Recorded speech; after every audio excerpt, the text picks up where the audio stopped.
Assalamualaikum warahmatullahi wabarakatuh.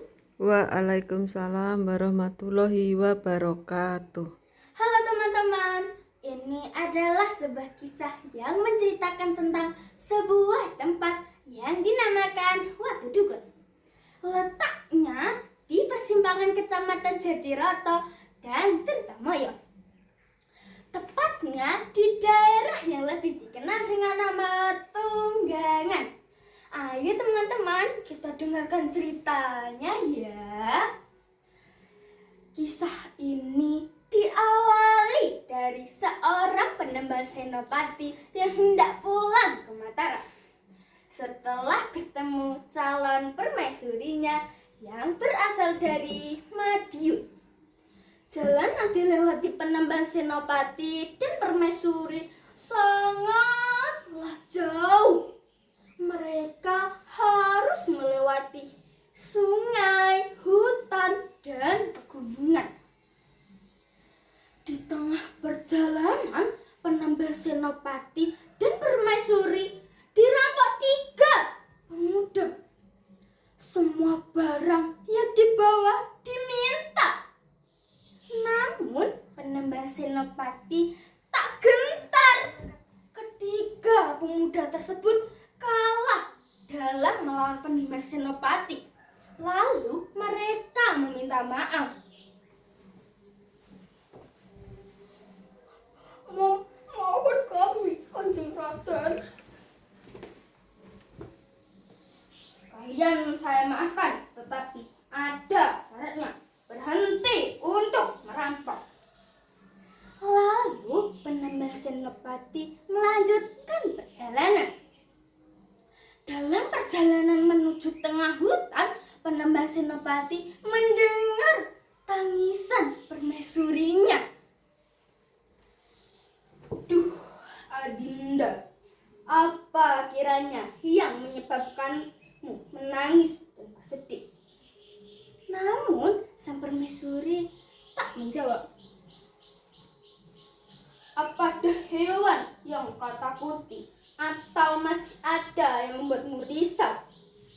Namun lagi-lagi sang permaisuri masih tak mau menjawab. Semua itu membuat penambang senopati khawatir. Lalu permaisuri diminta untuk beristirahat di salah satu batu. Setelah merasa tenang, penambang senopati bertanya kembali kepada permaisuri. Ceritakanlah, Adinda, apa yang membuatmu murung dan sedih? Namun sang permaisuri masih enggan untuk menjawab. Apa ada sikap dan tutur kataku yang menyakitimu, Dinda? Tidak, Kakanda. Permaisuri menjawab sambil menggelengkan kepala. Lalu apa yang membuatmu murung dan sedih? Jika masih tak ingin bicara, apa yang harus Kanda lakukan? Sang permaisuri masih tak mau menjawab. Tempat yang akan kita tuju masih jauh. Jika Adinda bersedih, maka akan memperlambat sampai di Mataram. Kaki hamba sakit, hamba sudah tak kuat untuk melanjutkan perjalanan. Ya sudah, kalau begitu, mari kita beristirahat terlebih dahulu. Akhirnya penambang senopati dan permaisuri beristirahat. Penambang senopati duduk bersila sedangkan permaisuri tidur dengan nyenyak di atas sebuah batu. Tak berapa lama kemudian permaisuri bangun dari tidurnya dan berkata kepada penambang senopati.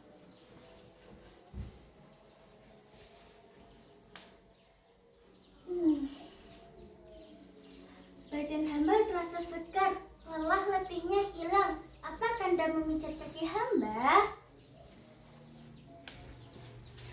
Penambang Senopati hanya tersenyum. Permaisuri sudah merasa segar kembali karena tidur di atas batu dan badannya seperti dipijat. Lalu penambang Senopati berkata, "Saksikanlah, Dinda, batu ini kuberi nama Watu Dukun. Karena yang memijat badanmu tadi adalah batu ini." Lalu penambang Senopati berkata lagi, "Siapa saja yang bersedekah di tempat ini, maka rezekinya akan tambah." Setelah berkata demikian, penambang Senopati dan permaisuri melanjutkan perjalanan. Tiba-tiba penambang Senopati berhenti karena melihat ada membuntutinya. Ternyata 3 perampok tadi. Kalian bertiga, kenapa kalian membuntutiku? Tidak, Raden. Kami hanya ingin tahu siapa sebenarnya Raden dan hendak kemana. Kalian tidak perlu tahu siapa saya dan hendak kemana. Yang penting kalian tahu bahwa batu ini saya beri nama Watu Dukun. Jaga dan lestarikan tempat ini. Jika kalian masih ingin hidup, lakukan perintahku.